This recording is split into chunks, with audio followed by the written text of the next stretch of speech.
Dr. Rice, I'd like to ask you whether you agree with the testimony we had from Mr. Clark that when asked whether, if all of his recommendations during the transition or during the period when his, quote, hair was on fire had been followed immediately, would it have prevented 9/11? He said no. Do you agree with that? I agree completely with that. In a way, one of the criticisms that has been made, or one of the perhaps excuses for an inefficient handoff of power at the change, and the transition is indeed something we're going to be looking into in depth, was that because of the circumstances of the election, it was the shortest handover in memory. But in many ways, really, it was the longest handover, certainly in my memory, because while the cabinet changed, virtually all of the national and domestic security agencies and executive action agencies remained the same. Combination of political appointees from the previous administration and career appointees. CIA, FBI, JCS, the CTC, the Counterterrorism Center, the DIA, the NSA, the Directorate of Operations in CIA, the Director of Intelligence. So you really up on almost until, with the exception of the INS head leaving and there being acting, and Louis Freeh leaving in June, you essentially had the same government. Now, that raises two questions in my mind. One, a whole series of questions. What were you told by this short transition from Mr. Berger and Associates and the long transition leading up to 9/11 by those officials about these a number of key issues? And I'd like to ask them quickly in turn. And the other is, I'm struck by the continuity of the policies rather than the differences. And both of these sets of questions are really directed towards what I think is the real purpose of this commission. While it's certainly a lot more fun to be doing the who struck John and pointing fingers as which policy was more urgent or more important, so forth. The real business of this commission is to learn the lessons and to find the ways to fix those dysfunctions. And that's why we have unanimity and true nonpartisanship on this commission. So that's what's behind the rhetoric, that's behind the questioning that we have. First, during the short or long transition, were you told before the summer that there were functioning al-Qaeda cells in the United States? In the memorandum that Dick Clark sent me on January 25th, he mentions sleeper cells. There is no mention or recommendation of anything that needs to be done about them. And the FBI was pursuing them, and usually when things come to me, it's because I'm supposed to do something about it. And there was no indication that the FBI was not adequately pursuing the sleeper cells. Were you told that there were numerous young Arab males in flight training, had taken flight training, were in flight training? I was not, and I'm not sure that that was known at the center. Were you told that the U.S. Marshal Program had been changed to drop any U.S. Marshals on domestic flights? I was not told that. Were you told that the Red Team in FAA, the Red Teams, for 10 years had reported their hard data that the U.S. airport security system never got higher than 20% effective and was usually down around 10% for 10 straight years? To the best of my recollection, I was not told that. Were you aware that INS had been lobbying for years to get the airlines to drop the transit without visa loophole that enabled terrorists and illegals to simply buy a ticket through the transit without visa waiver and pay the airlines extra money and come in? I learned about that after September 11th. Were you aware that the INS had quietly, internally, halved its internal security enforcement budget? I was not made aware of that. I don't remember being made aware of that, no. Were you aware that it was the U.S. government established policy not to question or oppose the sanctuary policies of New York, Los Angeles, Houston, Chicago, San Diego for political reasons, which policy in those cities prohibited the local police from cooperating at all with federal immigration authorities. I do not believe I was aware of that. Were you aware, to shift a little bit to Saudi Arabia, were you aware of the program that was well established that allowed Saudi citizens to get visas without interviews? I learned of that after 9/11. Were you aware of the activities of the Saudi Ministry of Religious Affairs here in the United States during that transition? I believe that only after September 11th did the full extent of what was going on with the Ministry of Religious Affairs became evident. Were you aware of the extensive activities of the Saudi government in supporting over 300 radical teaching schools and mosques around the country, including right here in the United States? I believe we've learned a great deal more about this and addressed it with the Saudi government since 9/11. Were you aware at the time of the fact that Saudi Arabia had, and were you told that they had in their custody the CFO and the closest confidant of al-Qaeda, of Osama bin Laden, and refused direct access to the United States? I don't remember anything of that kind. Were you aware that they would not cooperate and give us access to the perpetrators of the Khobar Towers attack? I was very involved in issues concerning Khobar Towers and our relations with several governments concerning Khobar Towers. Thank you. Were you aware, and it disturbs me a bit, and again, let me shift to the continuity issues here. Were you aware that it was the policy of the Justice Department, and I'd like you to comment as to whether these continuities are still in place.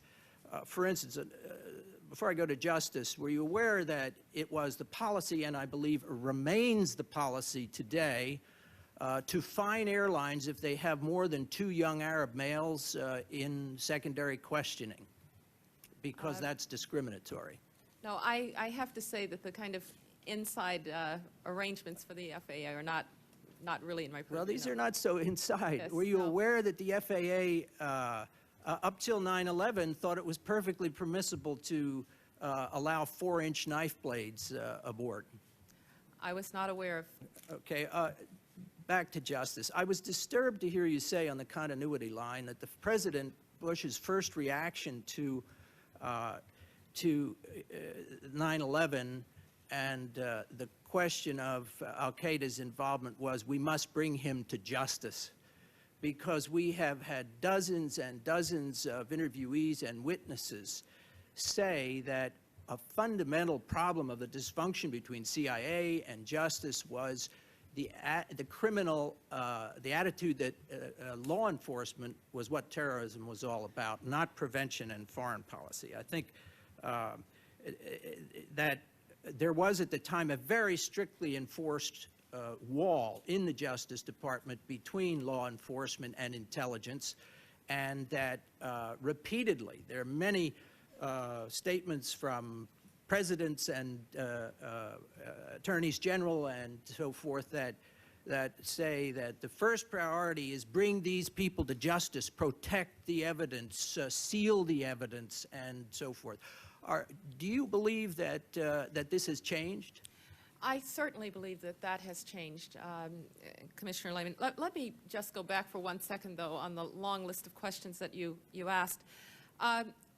I think another structural problem for the United States is that we really didn't have anybody trying to put together all of the kinds of issues that you raised about what we were doing with INS, what we were doing with borders, what we were doing with visas, what we were doing with airport security. And that's the reason that first the Homeland Security Council, and then Tom Ridge's initial job, and then the Homeland Security Department is so important, because you can then look at the whole spectrum of protecting our borders from all kinds of threats and say what kinds of policies make sense and what kinds of policies don't. And they now actually have somebody who looks at critical infrastructure protection, looks at airport security, understands in greater detail than I think the National Security Advisor could ever understand all of the practices of what is going on in transportation security. That's why it is important that we made the change that we did. As to some of the questions concerning the Saudis, I think that we have had really very good cooperation with Saudi Arabia since 9/11, and since the May 12th attacks on Riyadh, even greater cooperation, because Saudi Arabia is, I think, fully enlisted in the war on terrorism, and we need to understand that there were certain things that we didn't even understand were going on inside the United States. It's not perhaps surprising that the Saudis didn't understand some of the things that were going on in their country. As to your last question, though, I think that that's actually where we've had the biggest change. The President doesn't think of this as law enforcement. He thinks of this as war. And for all of the rhetoric of war prior to 9/11, people who said we're at war with a jihadist network, people who said we are at, that they've declared war on us and we're at war with them, we weren't at war. We weren't on war footing. We weren't behaving in that way. We were still very focused on rendition of terrorists, on law enforcement. And yes, from time to time we did military plans or used a cruise missile strike here or there, but we did not have a sustained, systematic effort to destroy Al-Qaeda, to deal with those who harbored Al-Qaeda. One of the points that the President made in his very first speech on that the night of September 11th, was that it's not just the terrorists, it's those who harbor them too. And he put states on notice that they were going to be responsible if they sponsored terrorists or if they acquiesced in terrorists being there. And when he said, I want to bring him to justice, again, I think there was a little bit of nervousness about talking about exactly what that means. But I don't think there's anyone in America who doesn't understand that this President believes that we're at war, it's a war we have to win, and that it is a war that cannot be fought on the defensive. It's a war that has to be fought on the offense. Thank you. Are you sure that the... Last question, Secretary. Last question. As a last question, tell us what you really recommend we should address our attentions to fix this as the highest priority. Not just moving boxes around, but what can you tell us in public here that we could do, since we are outside the legislature and outside the executive branch and can bring the focus of attention for change? Tell us what you recommend we do. My greatest concern is that as September 11th recedes from memory, that we will begin to unlearn the lessons of what we've learned. And I think this commission can be very important in helping us to focus on those lessons and then to make sure that the structures of government reflect those lessons, because those structures of government now are going to have to last us for a very long time. I think we've done, the President, under the President's leadership, we've done extremely important structural change. We've reorganized the government in a greater way than has been done since the 1947 National Security Act created the Department of Defense, the CIA, and the National Security Council. I think that we need to, we have a major reorganization of the FBI, where Bob Mueller is trying very hard not just to move boxes, but to change incentives, to change culture. Those are all very hard things to do. I think there have been very important changes made between the CIA and the FBI. Yes, everybody knew that they had trouble sharing, but in fact we had legal restrictions to their sharing. And George Tenet and Louis Freeh and others have worked very hard at that, but until the Patriot Act, we couldn't do what we needed to do. And now I hear people who question the need for the Patriot Act, question whether or not the Patriot Act is infringing on our civil liberties.